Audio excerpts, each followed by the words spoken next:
Welcome and hello, everyone.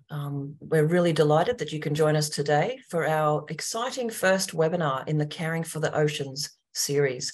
My name is Michelle Maloney, and I am the co-creator and manager of the Australian Earth Laws Alliance. And in a moment, I'm going to introduce our wonderful moderator and our speakers for today, and my co-conspirator, James Tremlett, who he and I together looking after the ORKA network. So I'm going to introduce everyone very briefly and just bring them up so that they're highlighted so that you can see them on your screen. Just a couple of housekeeping matters before I start. If you could stay on mute through the call, that would be lovely. We will be recording our session today for the many folks who registered and may not join us live. You're welcome to keep your video on. We'd love to see your happy, smiley faces. And the recording itself will not show anyone except the speakers. So if you do want to show your video, that's great. If you want to keep it off, that's okay too. So first, I'd like to acknowledge country. I'd like to acknowledge that I am a non-Indigenous Australian person, and I live, work and play here on the beautiful lands, the traditional lands of the Yagara and Turrbal peoples, one of the many hundreds of Aboriginal nations across the continent now known as Australia. I'd like to acknowledge elders past and present, and the emerging leaders and young people and old people who continue to care for country and land and sea country and have done so since time immemorial. Here in Australia, we also like, where possible, to recognise the ongoing impacts of colonisation of the British Empire and the Australian government and the Australian nation state, and the work we do inside AILA and the New Economy Network and Future Dreaming. These are groups that AILA is connected to. We're really committed to decolonising our hearts and our minds and learning from ancient and current Indigenous knowledge and wisdom about how to love and care for and look after places that some of us as descendants of settlers and colonisers are much newer to. So that's my official welcome and introduction to the webinar today. I'm going to highlight, I think it's called Spotlight, myself, and now I'm just going to invite James Tremlett. While James introduces himself and talks about the ORKA network, I'm actually going to share screen and bring up the website and the web pages where you can find information about our fabulous ORKA. So over to you, James. And then when you're ready, James, if you could introduce Elise. This is fun. It's like a cheerful domino effect. And then Elise will introduce our guests. And as they chat, I'll bring them up onto screen. So thank you. And over to my fabulous colleague, James Tremlett. Tēnā koutou katoa, and thank you for the introduction, Michelle. So my name's James Tremlett. I'm the other co-convener of our Ocean Rights and Kinship Alliance, and I'm speaking to you from Porirua in Aotearoa, New Zealand, on the lands of Ngāti Toa Rangatira today. So I'd like to start by acknowledging the many different lands and waters that we all come from who are participating in this webinar today, and also the Indigenous peoples of those lands and waters. In particular, I'd like to greet our speakers, Ma'ara and Te Vita. It's a great generosity of you both to share some of your knowledge with us today. Nā reira ka nui te mihi kia kōrua, acknowledgements to you both. So as Michelle mentioned, I'm just going to share very briefly about the Ocean Rights and Kinship Alliance.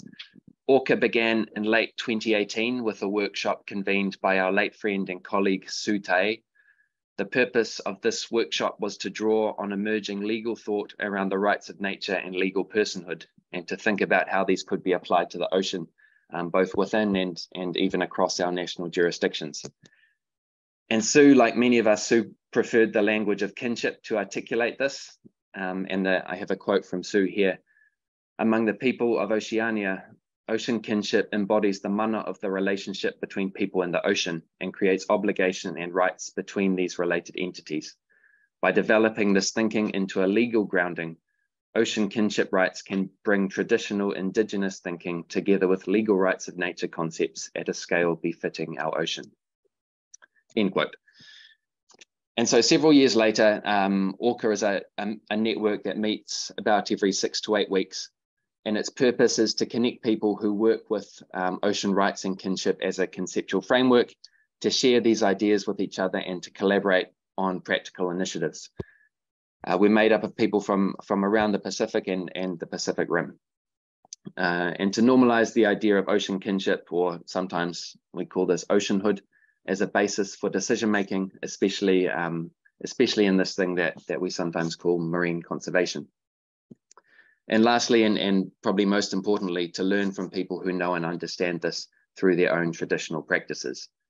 And so ORKA is not an official organization of any kind. Everyone's involved as volunteers, but we're all passionate about these ideas. So please do get in touch if you'd like to be involved. I will write some notes perhaps in the Zoom chat. Perhaps I'll put my email address down. If anyone wants to be added to our mailing list, you can get in touch with me through that.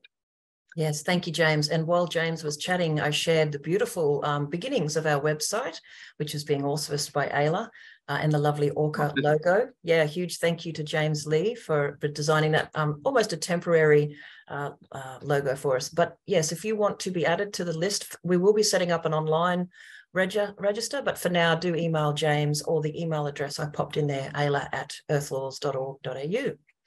Thank you so much, lovely people. And so now we'll bring Elise Huffer to the spotlight. Ta-da! And Elise, we're so delighted that you're going to moderate today, and James and I will sit in the background. We're going to collect questions. So as Elise introduces and gives her opening remarks and our other speakers share with you, if you have questions for people, please type them in the chat. And when it comes to the Q&A section, we will make sure they're available for Elise. So thank you so much. And James, you and I can now slither off into the background and listen. Over to you, Elise. Okay, thank you so much, Michelle and James, and welcome everyone. Just very Nisambula Vinaka from Fiji, and thank you all for joining us for this very exciting first edition of a series of webinars on cultural relationships with marine migratory species in Oceania. Before we invite our speakers, I'll just give a bit of background on the purpose of these webinars. Many of you know, and it's pretty common knowledge, that Oceanians have traveled across the vast ocean and have intimate and ancestral kinship relations with marine creatures that also traverse the liquid continent of Oceania. But this important knowledge is not always accessible, particularly to the younger generations of Oceania, but also to policymakers who are responsible for making decisions about management and the well-being of the ocean. And I think what we're doing today, or the beginning of this, is particularly relevant as the UN Law of the Sea Agreement on the conservation and sustainable use of marine biological diversity of areas beyond national jurisdictions, which is commonly known as the BBNJ agreement, was just finalized and was adopted last week. And the treaty, mainly through the efforts of Pacific Island states, references traditional knowledge and the role of indigenous people and local communities and their role in ocean conservation and marine genetic resources. So it's therefore important that the traditional knowledge around the deeper ocean, the large ocean, be made more available. Because when it will come to implementing the treaty, this knowledge will be really useful and necessary. But it's also important that we were able to promote this knowledge in a manner which is respectful and with a full and prior informed consent of the knowledge holders. So our webinar today is a step in this direction of making this knowledge more accessible in a respectful manner. And we're extremely grateful to our speakers, our first speakers of this webinar series, for joining us and sharing the knowledge that they've been entrusted with for the benefit of their communities, for the benefit of our younger generations and the peoples of Oceania at large. But before I introduce our speakers, I'd like to take a moment to spare a thought for the people of Vanuatu, who've just experienced the wrath of 2 successive cyclones, One of our panelists, Auntie Helen Naupa from Erromango in Vanuatu, is currently dealing with the aftermath of Judy and Kevin, the two cyclones, and so will sadly not be able to join us today. We hope that she will be able to join us in our next edition, which is planned for May 10th, and will also focus on whales. Okay, now for the introductions and what you've really been waiting for. So I'll start with, and please excuse the noise of my dogs at the back. I'm trying to keep them quiet. I was trying to get my AirPods to work, but they let me down. So you might hear some barking and some dog noises. Anyway, our first speaker is Tevita Kaili.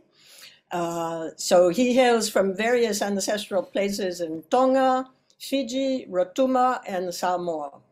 And he's a direct descendant of Moanui deified ancestors Tangaloa, also known as Kanaloa, Maui, and Hina.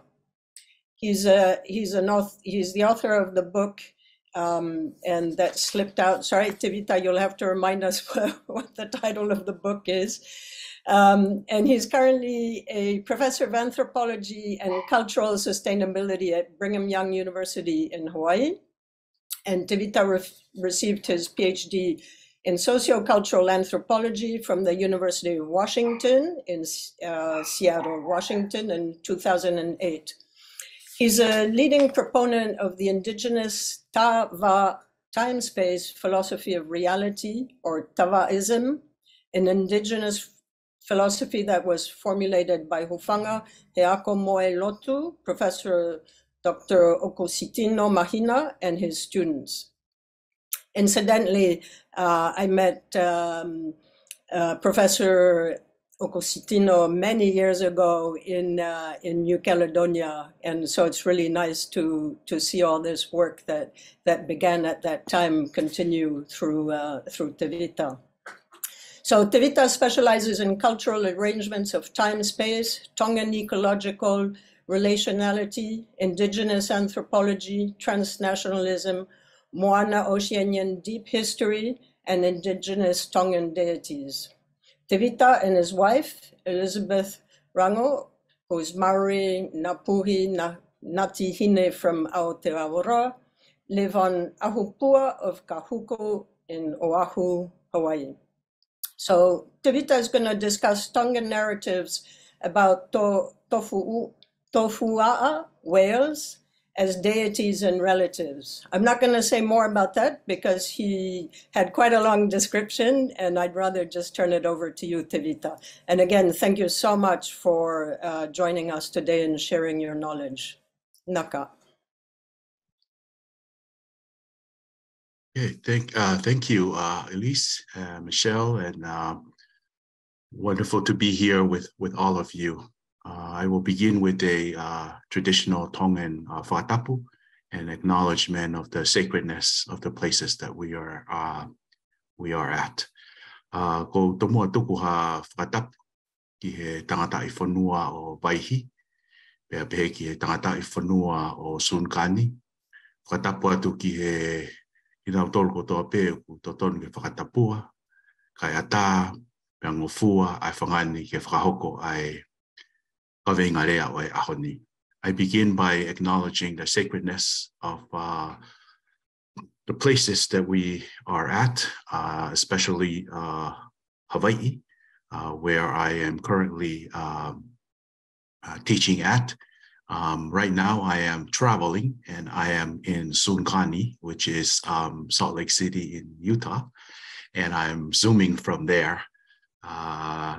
And just to acknowledge, it's indigenous people, which is the Shoshone, the Utes, the Koshut, and others in these areas.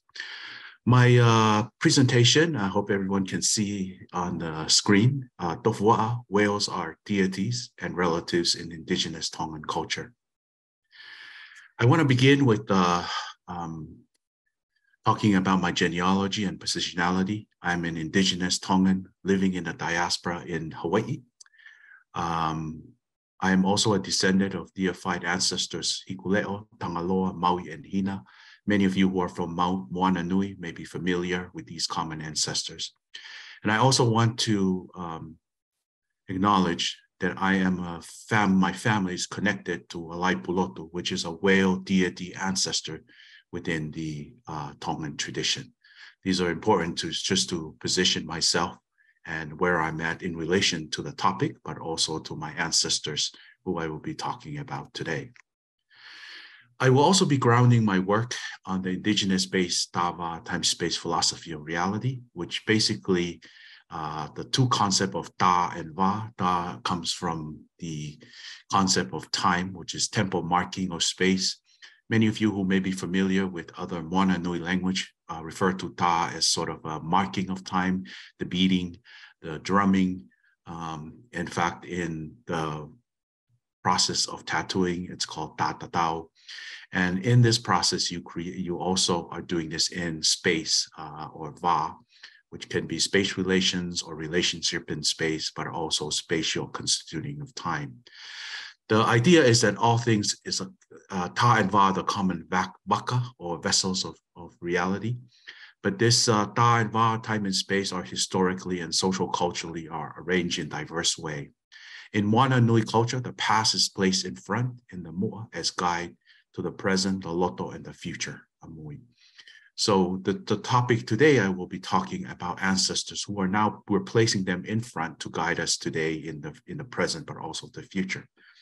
The other way that we arrange time and space, or Ta and Va, is to symmetrically configuring them in order to create harmony and above all beauty. This idea that we have reciprocal relationship with the whanua. And we refer to this particular relationship in Tongan as tahui whanua, caring for the whanua, or the social or sustaining social ecological relations. And so the relationship that we have with tofua or whales are based on this idea of creating this caring symmetrical configuration. So in this presentation, I will be covering the origin of tofua, that's the Tongan term for whales. Tofua here we use it's a term for all kinds of whale, from humpback whales to sperm whales to all the various species of whales. I will be talking about the deep history, ancestral culture of tofua. I will refer to tofua as atua, or deities or deified ancestors who are also relatives. I will be talking about the way that Tongans have worshipped tofua, specifically the use of kava, as offering kava to the whales when they encounter them in the ocean to show respect, but also to worship them. And then I will be talking about the use of aspects of the tofua, specifically the teeth or the tooth, as shrines or avatar for deities. We refer to this as tapua. Many of you may be familiar with the Fijian, also use similar term, and also whawhaanga. And then I'll end with what's happening in Tonga now with whale watching and whale swimming, which is in part of continuing this process of taking care or tahui whanua with the tofua. I want to begin with the idea that in the Tongan tradition, tofua originate from Pulotu. Pulotu is considered to be the ancestral and the spiritual world. Pulotu is located in the west or northwest of Tonga. Most Tongan scholars today see Pulotu as Fiji or Western Oceania. And we do see this because, of course, Fiji is west of Tonga or northwest of Tonga. So the idea that Pulotu is referring to this is important for us. You know, it's interesting to note that, you know, when the whales migrate from Antarctica down to Tonga, they come through the Somosomo Strait and from there down to Tonga. So there is an interesting connection here that our traditions are telling us that is similar to what scientists are also observing today. Now, what is significance about this is all chiefly fishes, birds, animals, plants originate from Pulotu. And the deity of Pulotu is known as Hikuleo. She is the highest supreme deity of Tonga, and her name is Pulotu. This image that you see here is an image, a carving image of Pulotu. So Kaho yams, which is important to Tonga. Heilala flowers are important. And of course, the tofua are from Pulotu. Sharks are also from Pulotu. So all of these are highly sacred to us, and we see them as an important aspect of Tongans. I'm going to tell a story. The important stories that I'm going to be referring today is the story that is known as the story of Sinilau and Kai. The story of Sinilau and Kai is also shows up in other Moana Nui tradition, especially in Maori tradition, as Tinirau and Kai. And the Samoan tradition is Tinilau and Ai. So this is an important story that you find throughout the Moana Nui. The story is a long story, but I'll give you the version which involves the whales. Sinilau had two whales. The name of the whales are Tonga and Samoa. Sometimes another name is used, which is Tununga Tofua. These two whales are children of Sinilau's mehikitanga, or father, sister, or Sinilau's female relatives. And so Sinilau has always been closely related to whales in Tongan traditions.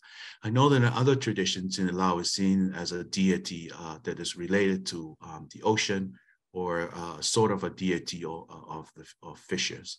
And so this is an important part. And what I want to highlight in this beginning of the story is that Sinilau had these two whales, but the two whales were born out of Sinilau's female relatives. So they were born out of a human in this particular story. Sinilau was living, and Kai came into the island where Sinilau is. Sometimes this island where Sinilau is at is shown in our tradition as an island in Samoa. Kai decided one day that he wanted to return back to Tonga, where Kai originally from, wanted to return back to Tongatapu. So Sinilau gave his two whales to Kai to travel back to Tongatapu on the backs of the two whales. These two whales were also twins. When they were born, they were twin whales. So this is Tonga's own whale rider story, similar to other stories that you find in other traditions. So Kai traveled on these two whales from Samoa to Tongatapu, and the name of the whales again are Tonga and Samoa. When Kai arrived in Tonga, his family relatives killed Tonga, the whale, but the whale Samoa escaped and reported the incident back to Sinilau. This incident, where Kai and his family killed the whale, is referred to in Tongan tradition as whakafonua kovi, to cause bad fonua, or social ecological relation. And it's referred to as, someone creating this bad or this negative or this relationship with the ecology in this act of killing the whale. Sinilau was not happy and very angry about this when he found out from the whale Samoa, who returned to tell him that what happened to the whale Tonga. So Sinilau gathered all the atua, the deities, and they traveled to Tonga. They rested on the island called Hunga Tonga and Hunga Hapai to weave this basket called the Hunga style basket. Here's a map here of Hunga Tonga and Hunga Hapai. And if many of you have been following the last big volcanic eruption that happened in Tonga, that was in Hunga Tonga, Hunga Hapai. That's the island that's Sinilau and the Atua, the gods, rested. And they weave this basket called the Hunga style basket, as you can see here in the bottom, which is two coconut baskets that are actually connected together. And it looks similar to the island. Here you see both knowledge about the basket, but also geological knowledge that are embedded in this basket. The Atua went to Tonga. They collected all the excrement into the Hunga style basket and brought them back to Kai. This is the excrement of all the people who ate the whales. So after they ate the whales, the Atuas came, collected all the excrements, took with them, and they also took Kai with them. Now, Kai, if you notice, is the word that sometimes used in many traditions, especially Samoan, means excrement. So you can see that this is the view that the people refer to someone who killed a whale. they collected all the excrements, they brought it back to Sinilau. Sinilau resurrected this whale called Tonga and then killed, of course, Kai. And this is a story that have taught us and been passed down from generation to generation about the value of whales and why we shouldn't kill them unless there is a reason for it. And of course, this story continues to be in this name of Kai. Now, Tofua are referred to as deified ancestor. Atua is the Nuafo'o dialect in Tonga that refers to, that use the term Atua, which means deity. We often use the term Otua, but Atua is one of the dialect, and I'm using that here because part of sustaining this particular language. One of the whales that is most known are whale deities, Alai Pulotu. Alai Pulotu is both a shark and a whale, and it is the father of the shark deity Taufatahi. Taufatahi is an important shark deity in Tonga. Alai Pulotu basically means someone who experienced or skillful in Pulotu, so even in the name shows this. But it also showed to us Tongans that whales and sharks are genealogically tied and that they are kin in the way that we think about in our tradition.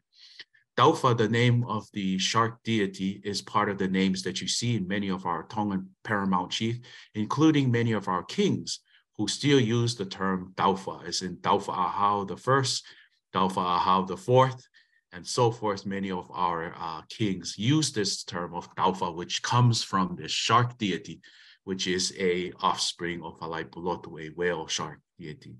Another whale deity is Whangunai Waha, which is basically awakened in the deep sea. Whales are seen as waka. Wakas are vessels or shrines for the deities. And this is an important aspect of thinking about Tofua in Tonga. In the ancient days, when Tongans would see a Tofua shows up in the ocean, they would make a kava and offer the kava as part of worshiping and showing respect to the whales. I only know of only one other animals that the Tongans do this to. So whale is one. The other ones is the fire fox or the beka. The flying fox, I mean the flying fox known as the beka. And that's the only two that I know that Tongans use offering of kava to the whale. So this is an important aspect of it. There's many of the images that I'm showing here are coming from Matafonua, which is a resort in Tonga that is involved in whale watching and whale swimming. The other part is that whale teeth were used as shrines for deities. They're referred to as tapua or fa'afa'anga. Here you see a picture here of one of the tapua that are used, and they were wrapped in mats and also in tapa and kept in the houses for the otua. We also know that some of our atua were carved into the whale teeth, as you can see here. This is an image of Hikuleo in the deity from Pulotu. She's carved, and this one is now at the Bishop Museum in Hawaii. So these were also Tofua whales were shrines. They were avatars, or you can think of them as vessels for the deity, but also the whale teeth was important in that regards. So what is important here is caring for the Tofua whales as ancestors, deities, and relatives. And this is something that Tongans continue to do today as part of Tauhi Whanua. I want to show, just as I conclude, with some example of these Tauhi Whanua. Tauhi Whanua shows up in the ecotourism. Tonga has seen whale watching and whale swimming as an important part of its economy. Of course, we have gone from the ancient time of whale worshipping to a brief period in the 60s and 70s where there was whale eating. or the hunting of the whales. But in 1978, the King of Tonga put out a royal decree to protect the whales. And so since 1978 to today, whales are protected in Tonga. Tonga is seen as a sanctuary for the whales. So to me, this is a continuation of this Tauiwhanua that is happening in Tonga. And Tonga is one of the few places where you can actually swim with the whales, as is shown here by these photos. This is a guest house that's run by a cousin of mine, Totai. This is a port wine guest house, and they continue to do this important aspect of Tauiwhanua, caring for the whanua, for the whales in this particular. Of course, in Tonga, it's between June to November, the time when the whales come from Antarctica to Tonga every year. And so this is the way that they show where the whales are at. Also, my uncle, Pota, who is the father of Totai, he contributed to the guidelines for protecting the whales and helped many of the marine biologists from New Zealand and Australia. And so today, this continues to be an important aspect of Tonga, not only economically, but especially its importance in terms of this cultural significance of whales to the people of Tonga. What is happening now in Tonga? Tonga continues to promote Tonga and Tofua and whales. This is a new archway that was just created at the Fo'omotu International Airport by the Tongan artist Devita Polo'apau. And you can see here that it includes many of the important things in Tonga, such as tapa making, mat weaving. It shows all different elements of Tongan culture, including the trilithon, the Ha'amonga a Maui. But in there also are the whales, as you can see. He has using tapa to paint this. So when people arrive in Tonga, in the Fo'omotu International Airport, they go through this. This is the first archway that they go through, which is a archway that has a picture there of the Tofua in Tonga. And with that, Malo Apito, and thank you. And I look forward to your questions later about Tonga and whales. Malo.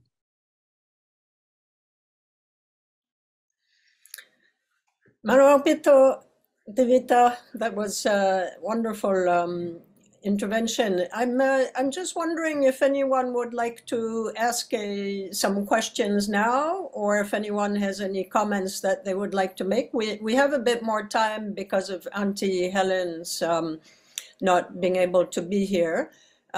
So if anyone would like to ask Devita some questions now, you may do so, and I'll open the floor. Okay, so Sharon, would you like to just ask that directly to Devita? Well, Yeah. I was just wondering, the arch, the colours seem sort of, browns and those sorts of tones. And I suppose intellectually I was thinking, well, shouldn't they be blues? But I just wondered what the significance of the colours were. Yeah, thank you. They are the color of tapa or ngatu, and the artist used ngatu in his or masi, I guess in Fijian, in his artwork. They're also significant in Tongan tradition. The color, the light color represent male, and the darker color represent female. So in the Tongan traditions, the interweaving of the two colors is what creates life. So you see these two colors in many things, not only in tapa, but you see it also in tattooing, where you have a light color, which is the skin, and a darker color. You also see this in mats. And you also see this in lalaba, which is the lashing. You'll have a light color and a darker color. These are highly representative of sort of male, female, intersecting together to create life. And that is the reason why those colors are used. Hopefully that answered your question. Yeah. So it goes back to basically the threads of life, doesn't it? Yes. Beautiful. Thank you. Okay, Tevita, the questions are coming in fast and furious. So, Karen, I'll give you the floor, and then I will pick up some of the questions that are in the chat. So go ahead, Karen. Thanks, Elise, and Malo Pito Tevita. That was a really very interesting talk for me. I was wondering, given the the ancestral connection, which seems very strong, between Tongan people and the whales. When whaling was introduced into Tonga, I was wondering, what the reaction was whether there was some people who opposed it, for example, what actually happened, There were people who did engage in whaling when that happened. It was mainly economic reasons for people who thought that this was, one of the ways to, move ahead in life. But there was always that tension, that ambivalence with people regarding the whales, because it was always seen as ancestors or deities and so forth. And I think this sort of pressure, the economic pressure, because from my understanding is when whaling occurred in Tonga, when the Europeans started to do whaling, some of the Tongans thought that this would be, something that they also wanted because it was a very lucrative sort of a business.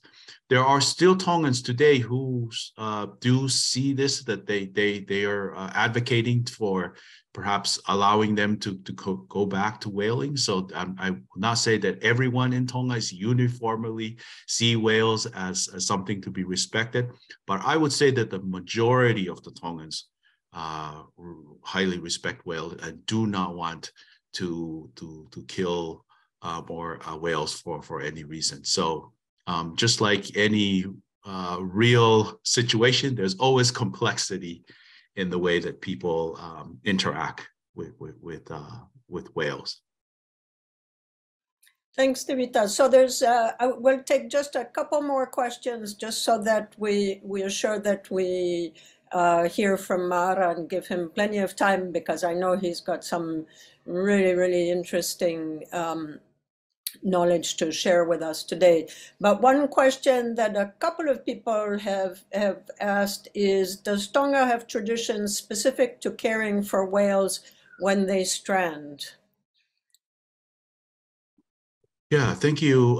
When they are stranded, the tradition in Tonga depends on where. So if it's a particular village, usually the chief of that village will be the one that will govern the distribution of whales. Of course, there are rituals that are associated with it, but then the whales are distributed according to that particular village, and the chief are obviously involved.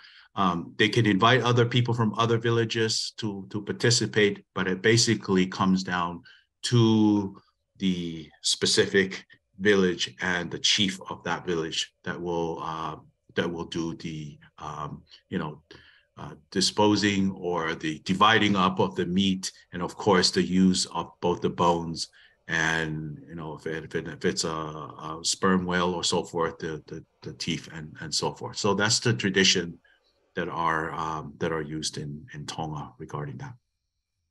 So just, Tevita, just a follow-up question to that is, what happens if they strand alive? Oh, if they strand alive.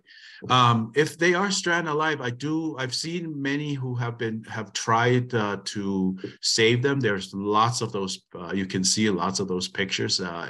Matafanua is one of those places that I showed many of them, that they will try to do their best to find a way to take the whale back to the ocean. And there are villagers who have come out to put water on the whales, towels, all sorts of things to try to keep them alive, if possible. Thanks. So I'll ask the last question. I think we have a lot of conservationists on this with us today. So one of the questions was, are you ever concerned about how the popularity of whale tourism is affecting tofua well-being and behavior? Yes. So the government has created a few laws to regulate the whale watching, whale swimming industry of the Tofua. And that's always been a concern for me. One of the other concerns that I have is the number of licensed boat that are Tongans versus foreign boats. You know, of course, I would prefer that the local Tongans will be the one, but I'm also worried that sometimes, you know, the money and capitalism is really pushing the boundaries to the point that there are maybe too many boats out there, you know, with the whales. But it's highly regulated. You can only be a certain meters away from it. You only one boat can be in the water at the time. If two arrive at the same, they have to communicate with each other. So there's a highly regulated sets of law within Tonga to make sure that the whales are protected. But there's always this worry that you know, the popularity of it will continue to drive businesses and possibly create a lot of harm for the Tofua. Mm. Thank you. Elise, just before we move on, I noticed the very first question that came in, which I must confess, as a Queenslander, I'm keen to know the answer to. Ashley says, I was wondering if you could share more about this linkage between flying foxes and the whales. You mentioned that flying foxes are the other animal that receive offering. Thanks, Elise. Yeah, thank you so much. The linkages between the two has to do with that they were both gifts. So the flying foxes in our traditions were gifts to us from Samoa, and usually the kava ceremony is performed when the flying foxes leave the trees that they are. There's a village in Tonga, so sometimes when the flying fox are disappear, the villagers would do a kava ceremony to invite the flying foxes to come back to it. So that was the possibility. And then, of course, I think in this situation, Tofua are also gifts from Bulotu. And I think that's what it is the two. I don't know if there's any genealogical ties between the two, but I know because they were gifts from other places, one from Samoa, the other one's from Bulotu, which is possibly Fiji. That sort of relationship is what's important in making sure that the offering of kava to them are presented in that sense. So it's more of a reciprocity. Thank you, Tivita. There's a lot of questions and comments, but we really need to give the floor to Mara now, so who is our second speaker today. So kia orana, Mara. I'll just introduce you quickly. He is the potiki, or last child in a family of 13, and was born and raised on the island of Mauke in Cook Islands. From a very young age, he says he began bush intuition, where amongst many things, he became immersed in the Va Tapua Tangaroa, the sacred realm of Tangaroa, god of the ocean. It was during those early years that he was exposed to and interacted with many creatures, including whales, approximately 14. So looking forward to hearing about that. He is steeped in the cultural traditions and knowledge of his heritage. He is a trustee member of the Cook Islands Ocean Voyaging Group, Te Puna Marama Voyaging Foundation. He holds a master's degree in archaeology from the University of Auckland and works as a learning specialist at Auckland War Memorial Museum in Auckland. And Mara is going to talk about Paikea, whales, peoples, and ancestral connections between Mauke and Aotearoa.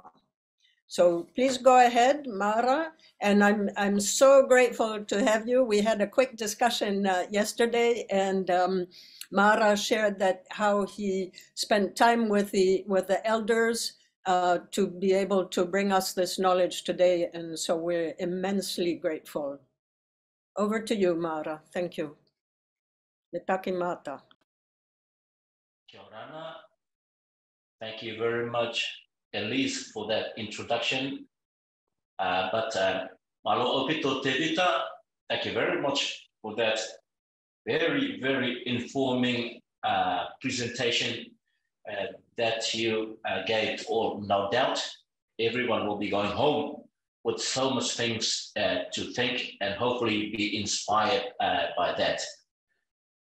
So, Paikea, Wales, peoples and ancestral connections between Maoke and Aotearoa.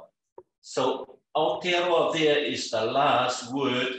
So with that, I will actually start with a karakia from this land, of course, Aotearoa, that which I am talking from.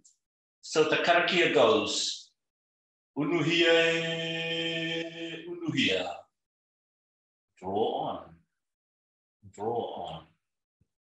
Unuhia ki te urutapu nuie. Draw on the supreme sacredness. Kia wā te kia mama e te ngākau. To clear, to free the heart. Te tina nai te wairua e te aratakata. And the spirit of humankind. Koiara e rongo e whakaria ke kirunga. O rongo, suspend high above us. Kia tina, tina, hui e, tai kie. So kia orana and greetings all. Next slide, please. Ko aiau, meaning, who is it that talks to you? Ko te akatauira te e tu e. Te akatauira is the morning star that shimmers in the morning. Ko nuka te awatapu. Nuka is the reef passage. Ko te toora e nua o awai ki te tupuna. I am descended from the terrestrial whale. Ko raumati te papakaenga. Raumati is where I was born. Te mata atua ki mauke te waka. The mata atua waka that was carved from mauke is one of my many waka. Ko e nurau te ngāti.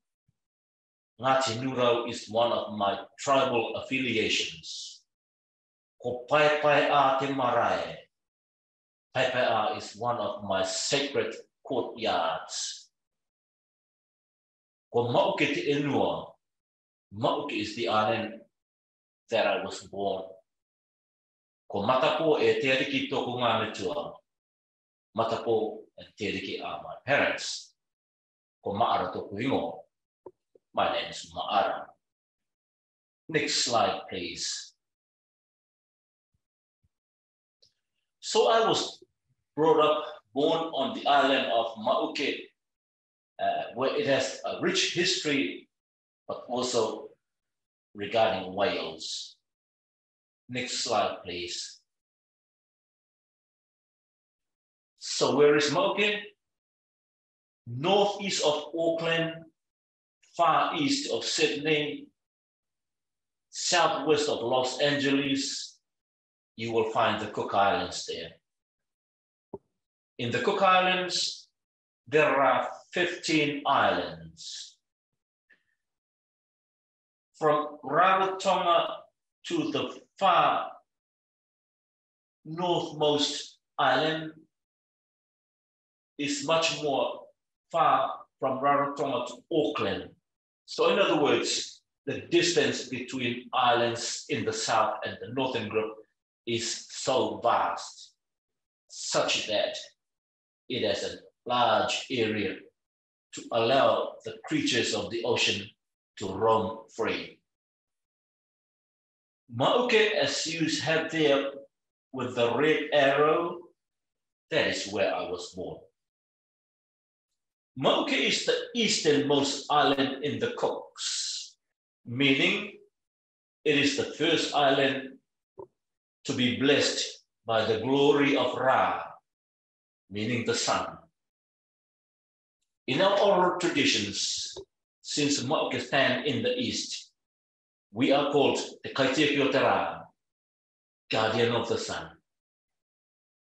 We are what's called the Tekiotera, the Akaraotera, or the awakeners of the sun. In our traditions, we are the ones that pull the sun from its sleep, then send it across to the west, out to Puka Puka, Tonga, Samoa, and to the west. That's why we are called Kaitiakiotera, guardian of the sun. I have there, Aotearoa is the name that most people know of this land here. But in our traditions of Maoke, and especially Rarotonga, that is not the name we know of this land. We know of this land in our traditions as Awaiki Tautau. Tautau means that which hangs beyond. It's talking about that hangs beyond the sun.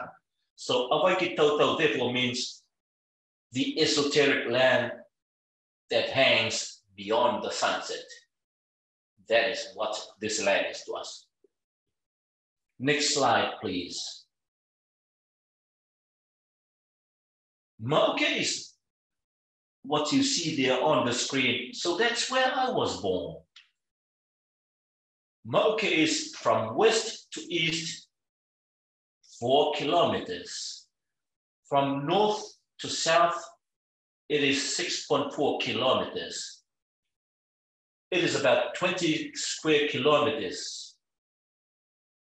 In 2020, when I was last on the island, there were 271 people.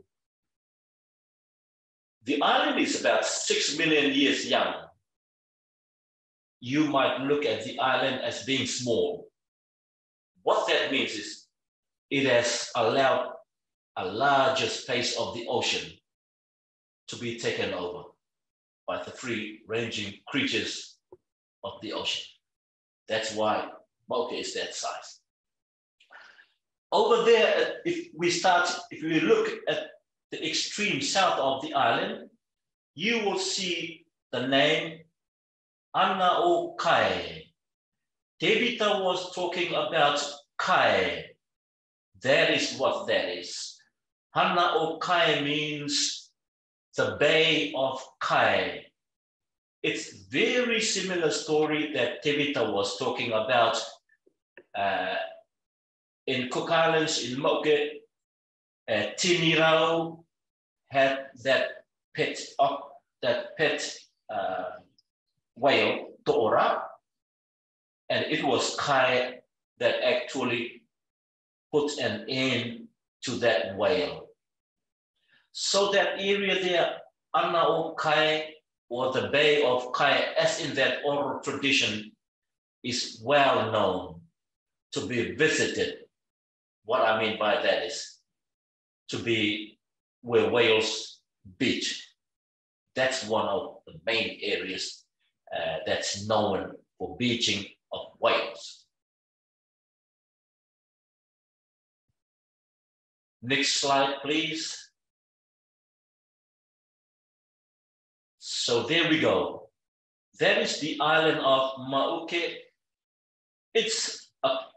Maoke is a volcanic island of raised makatea.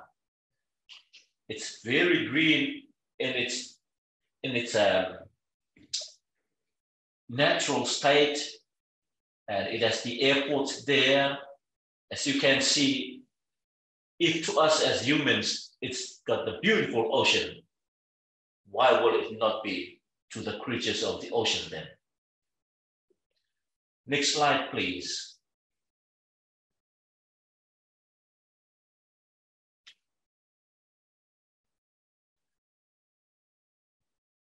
I stayed on the island of Maoke since I was born up to the age of 12, maybe 13. So during all those years, my father was the public health inspector. So his duty was to look after whatever is detriment to the health of the island.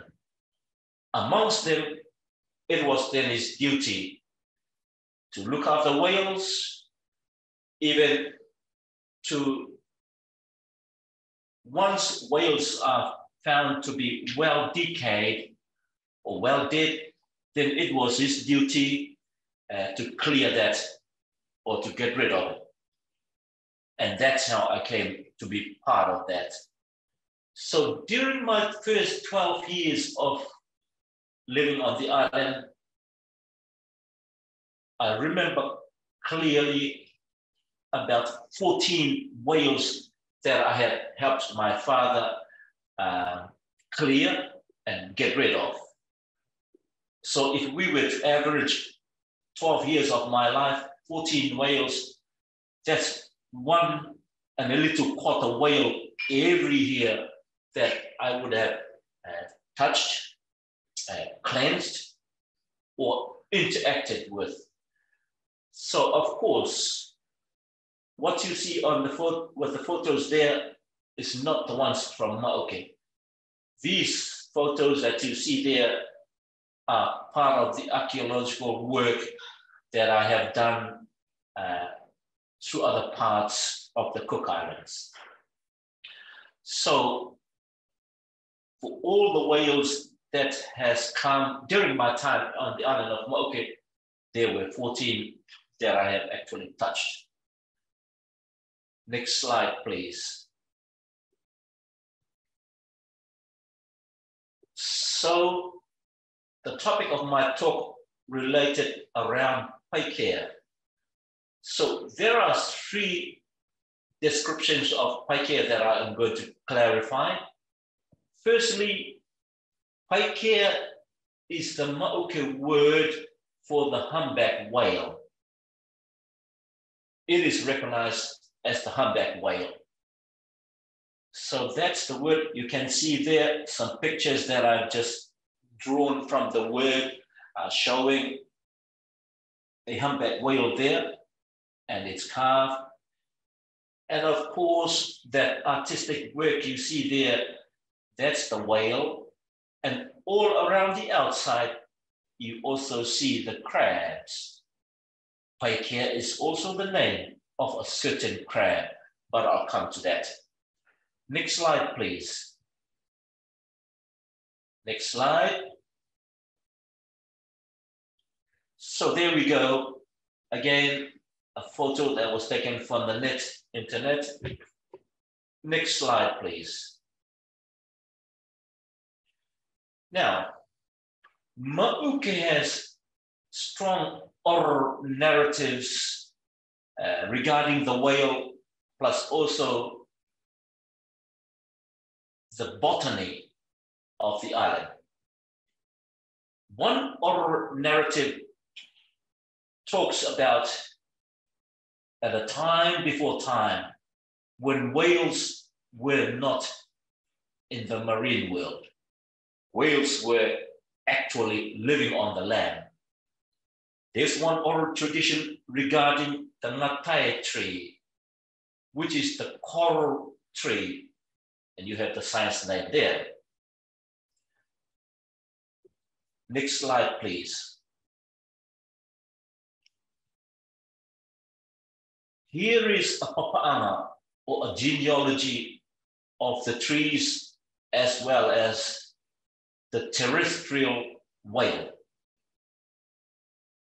Right from the beginning there, right into the past, te kore kore te pōuri, te pō tango tango e puta mai kon io nui mana mana tine, uru po e uru au, puta mai ko marama no o kiara, puta mai ko pō no o atu kia ao, ana mai ko papa te tumu e atea, ana mai ko tāne nui arangi.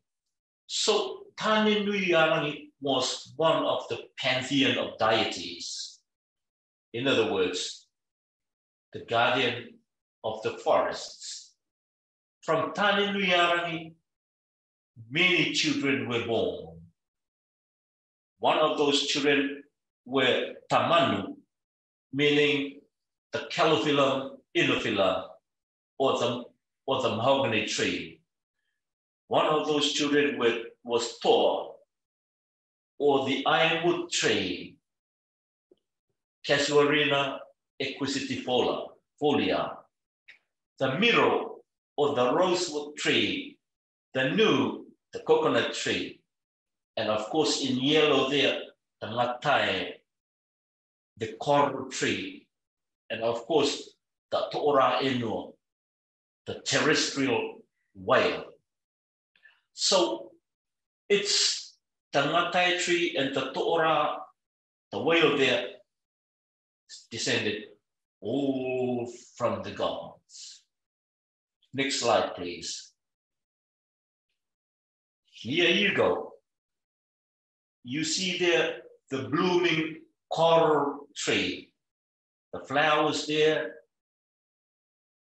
That's the stump, the tree itself, the trunk of the coral tree. Oral traditions had it that at one time, Ngatai was living in peace with To'ora on land. Like all siblings, they had quarrels. One day, they tried to compete against each other who will be the king of the forest. Of course, the terrestrial To'ora was so large, and he said, I am going to beat anyone. I shall be the king of the land. So, coral tree or Ngatai came along. No. I am older than you. Though you are bigger than me, I am older than you. I should be the king. So they had a competition. Next slide, please. Sorry, can you go 2 slides back, please?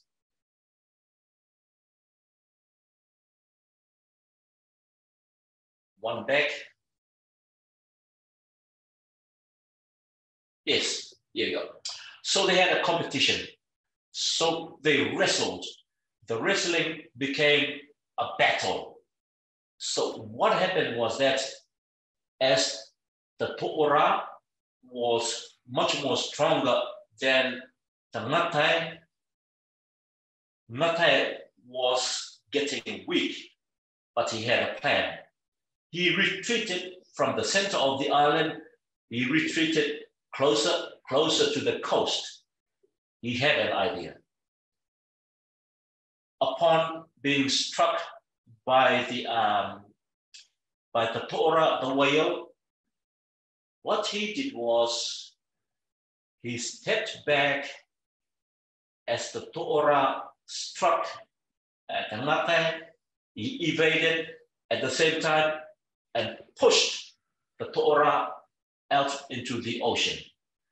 With that, as the To'ora or the whale fell, he struck the Ngatai tree, therefore making deep lacerations onto the Ngatai tree, for which the blood of the Ngatai tree smeared and colored the whole coastline with the bleeding blood. With that, the To'ora could not have any chance of coming back to land. Ngatai tree then said, To'ora, from this moment on, you will forever roam the marine world. You will not come back upon land, but there will be a time when you come close to land, you will see me there. So that is why in the oral traditions, when the Ngatai tree in June or July bloom, that's also the time that whales visit the waters of the Cook Islands.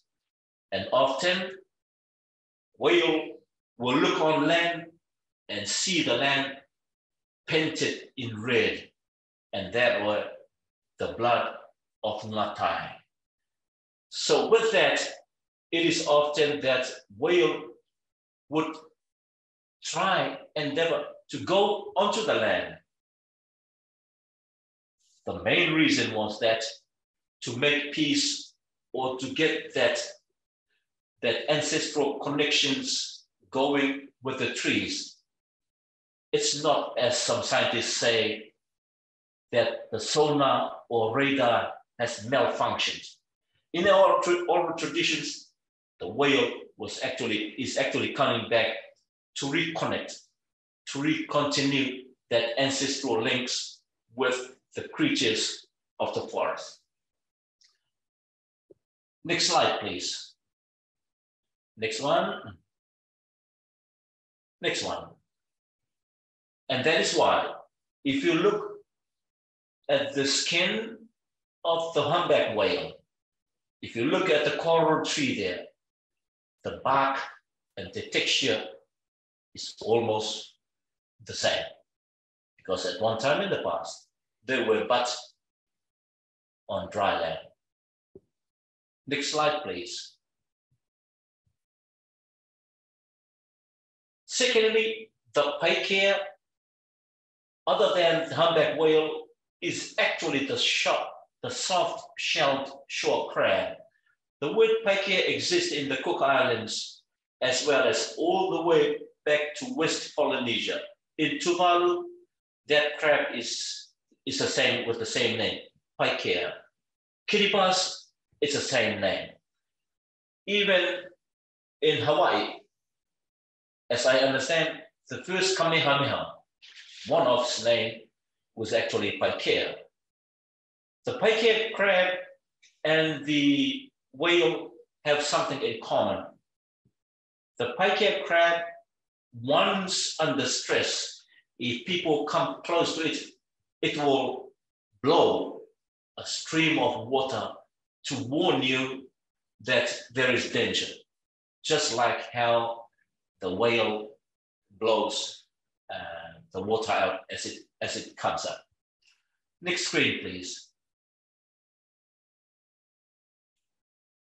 The third paikea then is really the topic of our discussions today, the link between Maoke and Awaikitautau of Aotearoa, New Zealand. Paikea is a living person. In the families of Maoke, Paikea is alive today. I have a nephew living in Australia. His name is Paikea. Paikea was also an ancestor who lived on the island of Maoke long time ago. Paikea is also a sailing vessel. Next slide, please. So Paikea, as the ancestor, he was descended from, as you see here, Ukeariki is the founder of the island of Maoke. He was the first person to arrive there. From Ukeariki, he had a daughter. I'm just following the yellow highlights. Ukeariki had Puotara, who had Motoro, who had Uenuku Taputapu, who begat Uenuku Rakeara, who then begat Taua Taputapu, who later became called Paikea.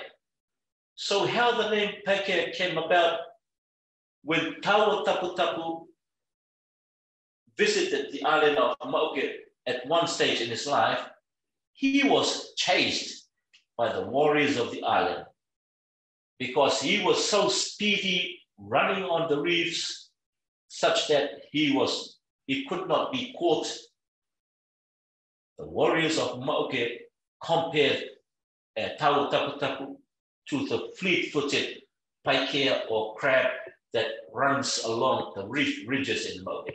So that's how the name paikea came about. Next slide, please.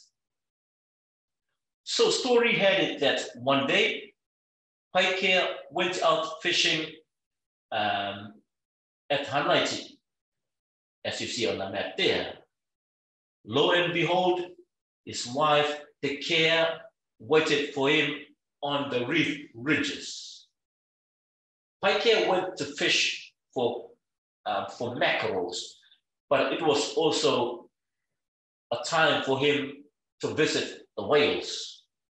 So he was very familiar with the marine life. As he went out further to sea, unknown to him, there was strong winds coming from inland. The sea became rough. Waves started to pound upon him. And at the end, he could not steer his waka back inland. But he was not worried because he was well versed with the ocean. So Paikea then next slide, please. From Paikea, if you have a look on the map there, Paikea steered his way down to the island of Mangaia, which is southwest of Maoke. He arrived to Mangaia safely. From Mangaia, he stayed there for a while, and then he traveled to Rarotonga. From Rarotonga then, next slide, please. From Rarotonga then, some 800 years ago, according to oral traditions, Paikea then accompanied one of the sailing waka that departed Rarotonga some 800 years ago to finally arrive here to Aotearoa, New Zealand. So as these waka traveled a long time ago, they used a lot of things to help guide them across the ocean. Amongst one of those many things then was the to'ora, the whales. Next slide, please. So just to summarize my talk, my topic was about Paikea, whales, peoples, and ancestral connections between Maoke and Aotearoa. Maoke is the island that I grew up, and it was there that I had interactions with 14 or so whales. From that, I then moved on to the 3 descriptions of Paikea being the humpback whale, being the soft back crab, and of course then to Paikea as the ancestor. And of course then Paikea, as our oral traditions tell, sailed and resided in this land. So with that, me take ma'ata, that's the end of that presentation. Mata, Mara, thank you so much for sharing the story of Paikea. There's been a few comments and about the connection between the coral tree and the to'ora. Sorry. So a question from Michelle. Did you want to ask it? Go ahead. Yeah, well, thanks very much. I actually was really interested about the color of the coral flowers, which you were talking about the blood and that struggle between the whale and the terrestrial whale and the flowers. So I kind of missed that. I just wanted to know a little bit about the blooming of the flower. Elise, do you have this on record? Yes, everything is being recorded. Okay, so just to go back then, so the ngatai or the coral tree by nature, once it blooms around about in April, May, especially June and July, It's a brilliant tree, beautiful tree. It grows on ridges or even high up on the mountain where mountains are. So when in bloom, it would as if paint the land in deep red. Beautiful flower. It's the same word ngatai in other Pacific islands. It's the same tree, it's the same word. So there's so much use for the ngatai tree, for medications and healing, and plus it's timber as well, used for some uses, domestic uses around the home. Thank you, Mara. Michelle Maloney, do you want to ask your question? Go ahead. Yeah, I apologize. I wrote it quickly, so it doesn't make sense. Thank you so much for your talk, Joseph. I really enjoyed it. It was beautiful. I was just wondering, with those different definitions, and I apologize if my accent is inappropriate, but the Paikea being seen as a whale and a crab and a person, are these always seen as interconnected concepts? Do people use the word just to mean whale, or is there always kind of ever present this idea that they're all interconnected? Thank you very much. Nowadays, the term Paikea is more popular following the whale ride movie. So once it is mentioned today, the first thing that people will really think about, it's the coming of the whale and being ridden by Paikea.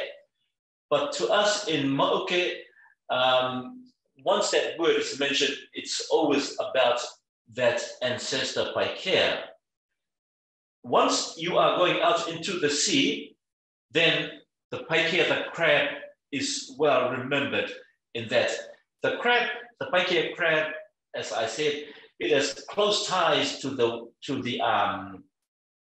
whales in that they both blow, plus also the eggs of the Paikea crabs, once let go, once shed, resemble the plankton and all that which is good for the whales. So there's quite a lot of ties there. And of course, the people being caretakers of the ocean, of course. So that is, I hope I answer your question.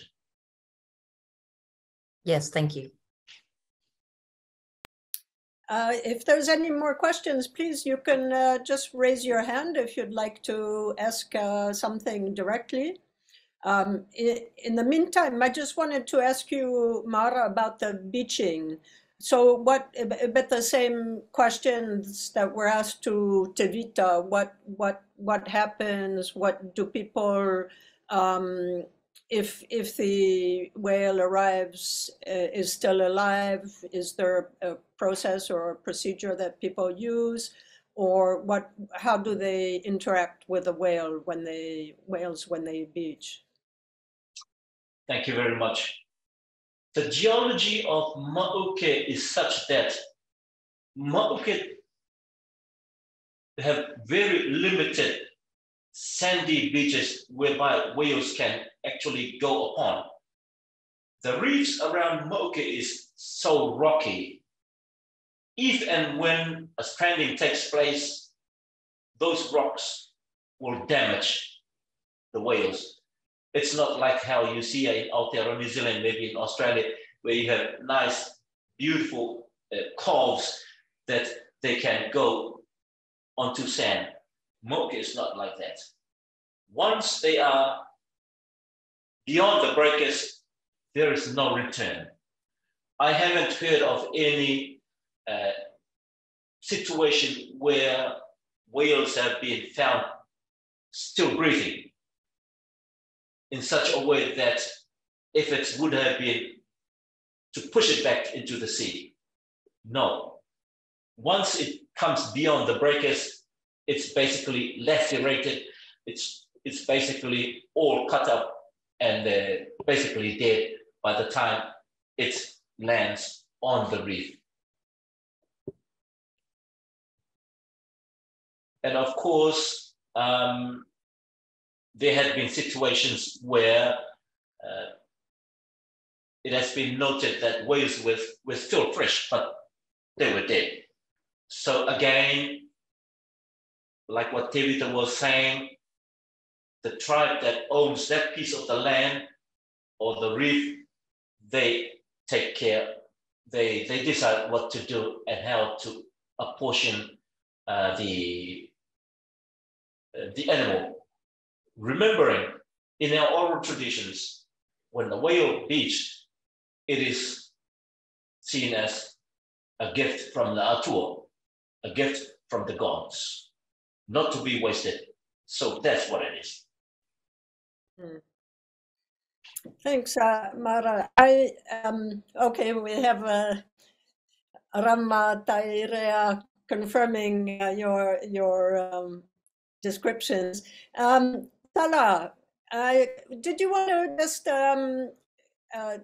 say what you've written in the chat? I think that would be really interesting for our speakers, if you don't mind. Just putting your mic on. Hello, thank you, Elise. I was just saying that in Fiji, the coral tree is known as Nrala, and when it flowers, it also signifies the time when the whales migrate through Fiji. And throughout my research, some of the elders in around Fiji, they explain the migration patterns of the whales when it passes through, and then it all connects from Kandavu Island in the south, all the way through the main island of Vitilevu. It passes through there. So it's around the similar time and also the time when the coral tree flowers. So I was really happy that the connection also occurs in Cook Islands, Pinaka. Okay, thanks. We're down to about 5 minutes, so I'll still open the floor for anyone else who would like to ask a question. Okay, Karen, I see you have your hand up. Please go ahead. Oh, kia ora ana.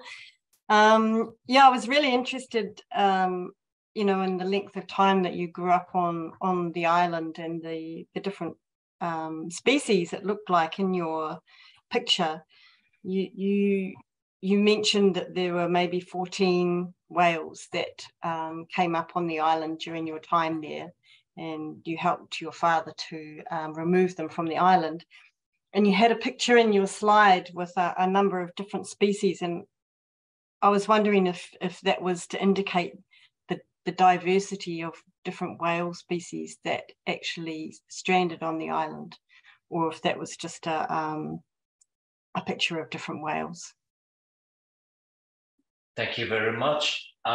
That's really a picture just showing the variety of whales there are.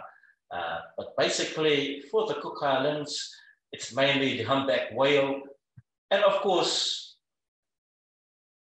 in recent times, there were also a few that became stranded, but it has not been identified, but definitely they were not humpback whale.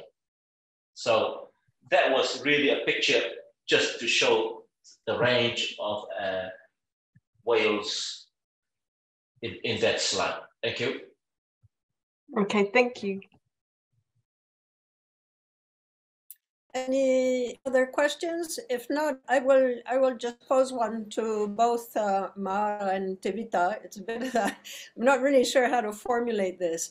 But often I've heard, you know, speaking to colleagues who work in science around the ocean, they find it difficult to understand the relevance of traditional knowledge in ocean policy and management and so forth, because of what they see as, and which is accurate, that a lot of traditional knowledge is place-based. But I think when it comes to the ocean, precisely the place is the ocean, without boundaries. So I was just wondering if you could reflect on that, or if you had any specific thoughts about that.